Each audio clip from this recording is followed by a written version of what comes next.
Okay, now let's begin our discussion for this hour. I'm joined via Skype by Dr. Faith Khumalo, in charge of care and support in schools from the Department of Basic Education. Also, Dr. Shabir Mahdi, who's a professor of vaccinology at the University of the Witwatersrand, and education expert, Professor Mary Metcalf from the University of Johannesburg. Later on in this hour, we'll be joined by Professor Jace Pillay, who's chair of education and care in childhood from the University of Johannesburg, and also Ms. Colleen Cronje, the CEO of Brainline, which is an online school that provides home education. But for starters, Dr. Khumalo, thank you very much for your time. Yes, it's still early days.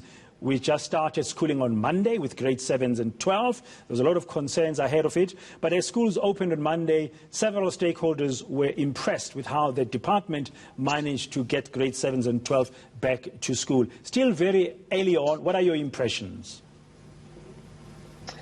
Thank you very much, Vuyo. Good morning. Thank you for inviting us. You indicate that it is early days, and what our impression has been and the feedback that we've received from our colleagues, from schools, from districts, as well as from the provinces, and our own observations, because we have a whole team of senior managers that are out there monitoring, is that things have gone relatively well. Like South Africans, we're also worried about what will happen. This is a new era. There are a whole lot of new processes around hygiene and safety that we have to implement. So it was not unexpected that there would be some challenges, but we all really put all effort to make sure that things are in place, that the orientation happens, and that we are guided primarily to make sure that the safety and hygiene principles are in place, because that has to be the first thing before anything else. There are some challenges here and there, as we can expect. However, on the whole, I think we can be satisfied of how things have gone, and we thank all our stakeholders, our parents, the learners themselves, who have really taken on this challenge, because it's a challenge for all of us, for all of South Africa, not only for the education department. Yeah. Now let me bring in Mary Metcalf.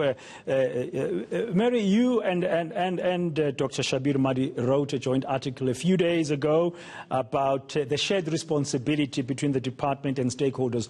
The way the reopening of schools has started, has it given you a sense that all stakeholders are on board?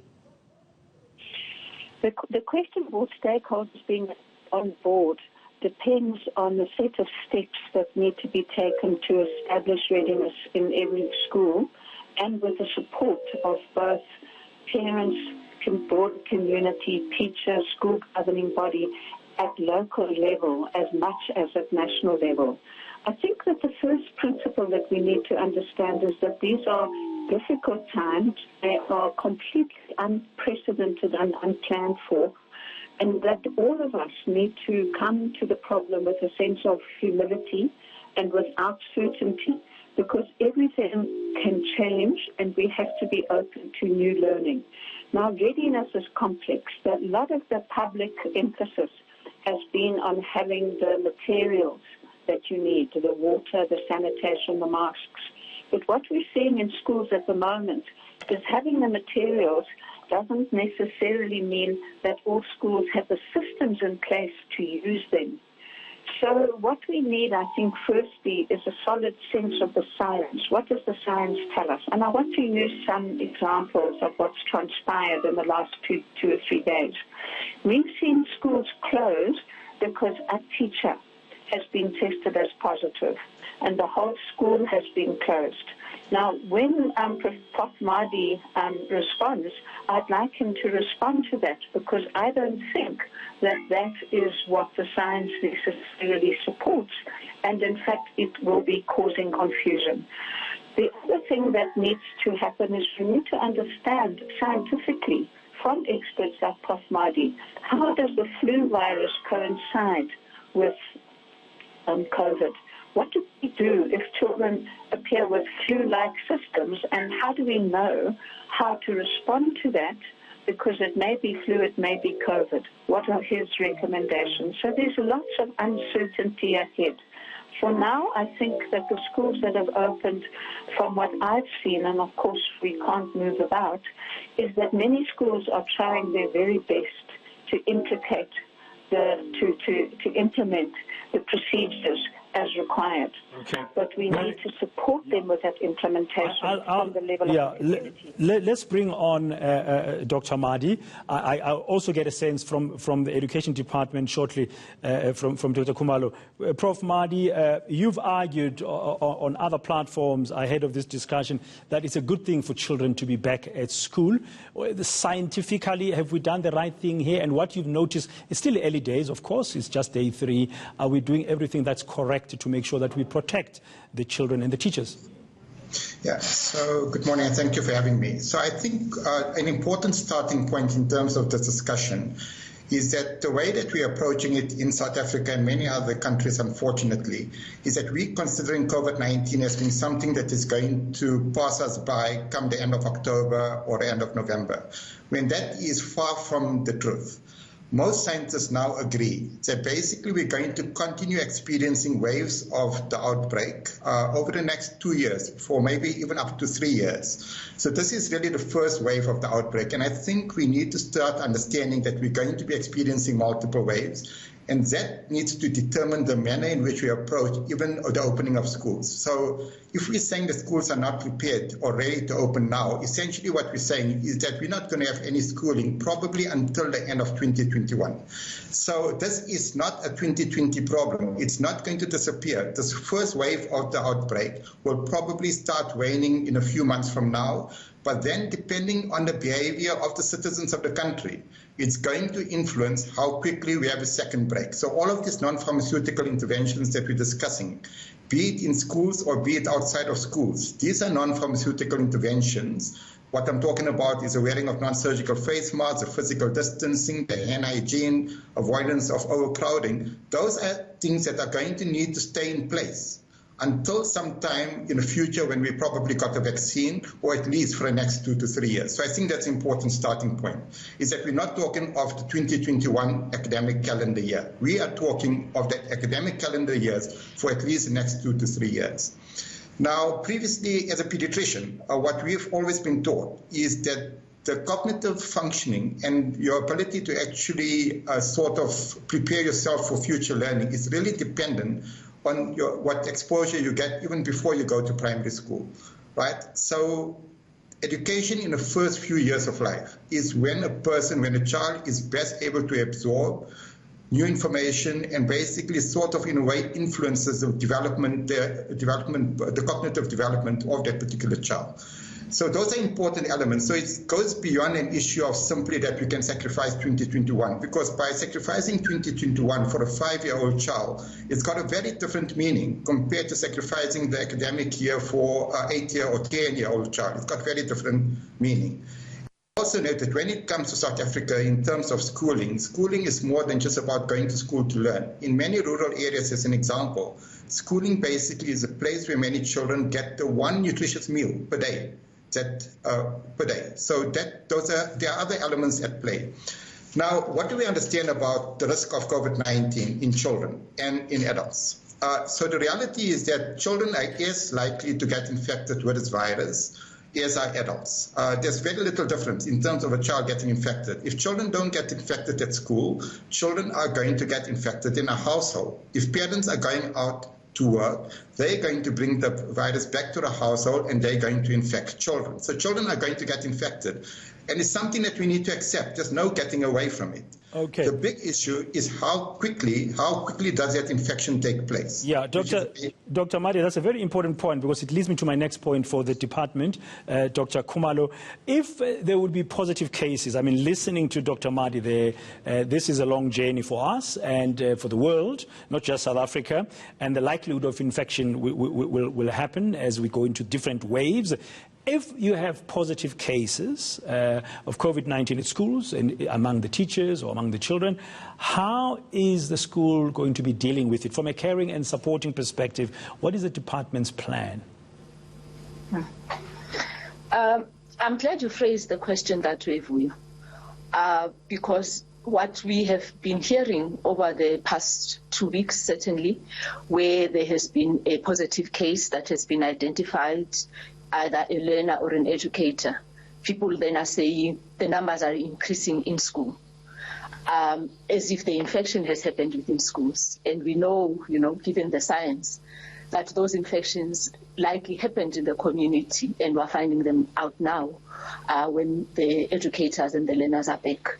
And I really want to support the view, as expressed by the Professor Madi, that it is all of our battle, and that if we take the precautions in school, it is also important that the precautions happen in communities as well, because it doesn't really help when you do one side and not the other. What the department is doing is that it is following the guidance from the Department of Health as well as the NICD. So in our standard operating procedure, we have really taken the guidance in terms of the steps of what needs to happen from those guidelines from the NICD and the Department of Health. And so part of how we're getting the system ready is to orientate all our managers, all our educators as well, for them to understand, the whole value chain. What is COVID? What does it mean? How do we handle it? And all the rest, towards also what do we do when there's a positive case. We are strengthening the relationship that we have with the Department of Health. So through the integrated school health program, each school is paired with a local health facility. And we have the name of a particular school health nurse or the sister in charge or the person that we liaise with that is available to the school. And so we would then follow all the protocols as per their guidance, including from just the screening itself, when we identify one or other symptom, in the isolation, in then getting health to come in and do a much more in-depth screening. And if they believe there's testing to be done, then they take over that process. And then they would advise the department and the school with respect to the next steps that must be taken. Because the decision to close a school is not one that is made by the head of the school. It's not the principal's decision.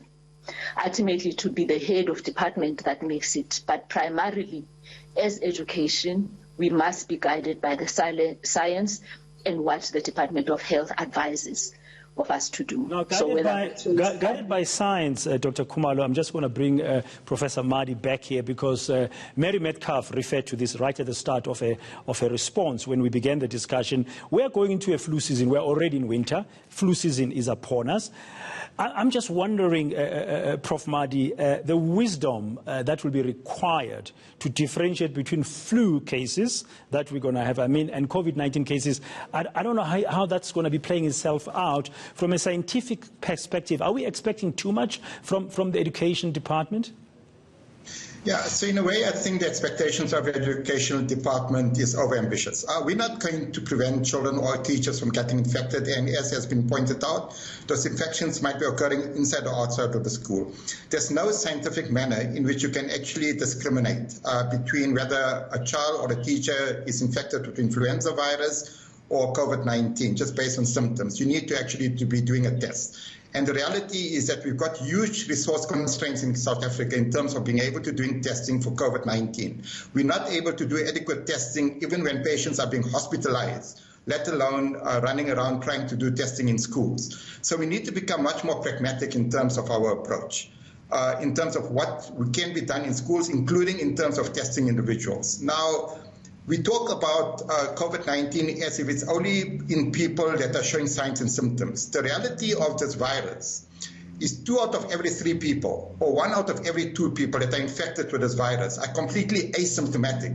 They won't know they're infected with the virus, but they can still transmit the virus. So it's sort of a false sense of security in having a strategy in place that is going to screen only for symptomatic individuals without recognizing that the majority of people that are infected with the virus are completely asymptomatic, and they can be transmitting the virus. So the only manner in which to mitigate the full consequences of that is basically for people to understand the reason why they need to use the non-pharmaceutical interventions, be it in the school or outside of the school.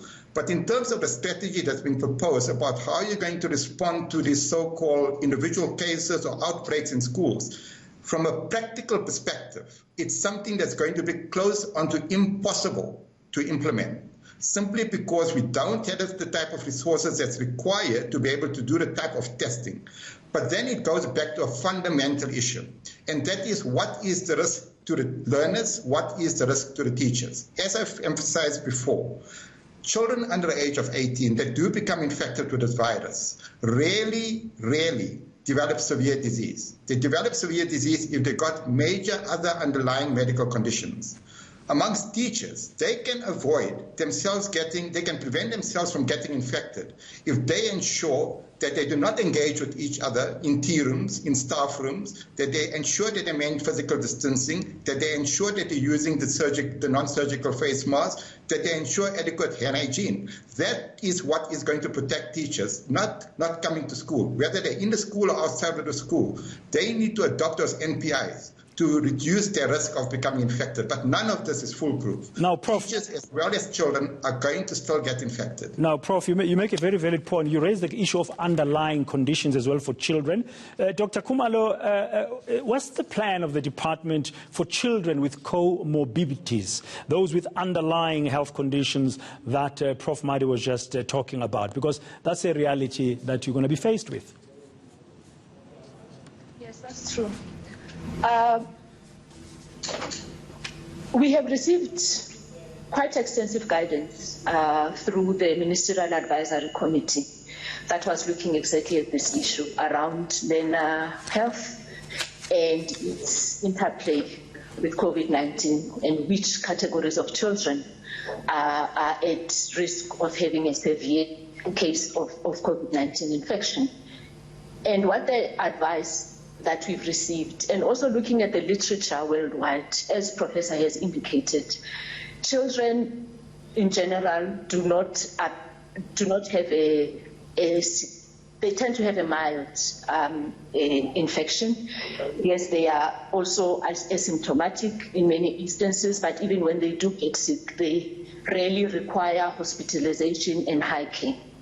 So to take the precautions, what we have done is that we have identified, like I said, through the NAC, the children for whom we need to be on higher alert. And they've indicated to us 4 or 5 conditions that are applicable. And what they've told us in the main is that, for example, people are worried about asthma, but I say that a well-controlled asthmatic child, even with allergic rhinitis, is not at extra risk. So what we've done is we've developed a learner health questionnaire, which we have sent out to schools with a circular from the head of department, our DG, and we're requesting that this be given to children and their caregivers and parents as they come to school. And we're requesting them to indicate the chronic illnesses that the children might have, so that the school then can get that back, and we're then able to look at the case by case what the considerations must be for each child. And so that is a process that is ongoing, and you can understand that the sooner we get that information back from parents, the sooner we can institute any support and mitigation processes in the department, so that we fulfill both things, that we minimize the risk to the child, but also that their education can continue in some form or other. So you'll understand, given that context, that it is not possible to have a one-size-fits-all approach. We have to look at the case by case, the child themselves, their support system, the school itself, and how they are able to extend the support to that child if they then need to be learning outside of the school, i.e. at home or at another center. But you're going to require the parents to really provide that information that very, very clearly. Professor Mary Metcalf, it's like people on one hand, especially parents who've been anxious, are demanding certainty from the department as we're going back to school. It's going to be a phased-in process, and it's not going to be very easy to provide certainty under these unprecedented circumstances. Yes, let me say firstly that I really support what Prof. Madi's been arguing. What we have to understand is that COVID is with us for at least the next 18 months, and in every aspect of our life, we have to practice, let me protect myself and protect others by basic measures, whether we're in school, in church, in shops, wherever we are. The second thing is that we need to know that when we return to school, it's not returning to school as we knew it. First of all, these procedures are going to eat into the school day.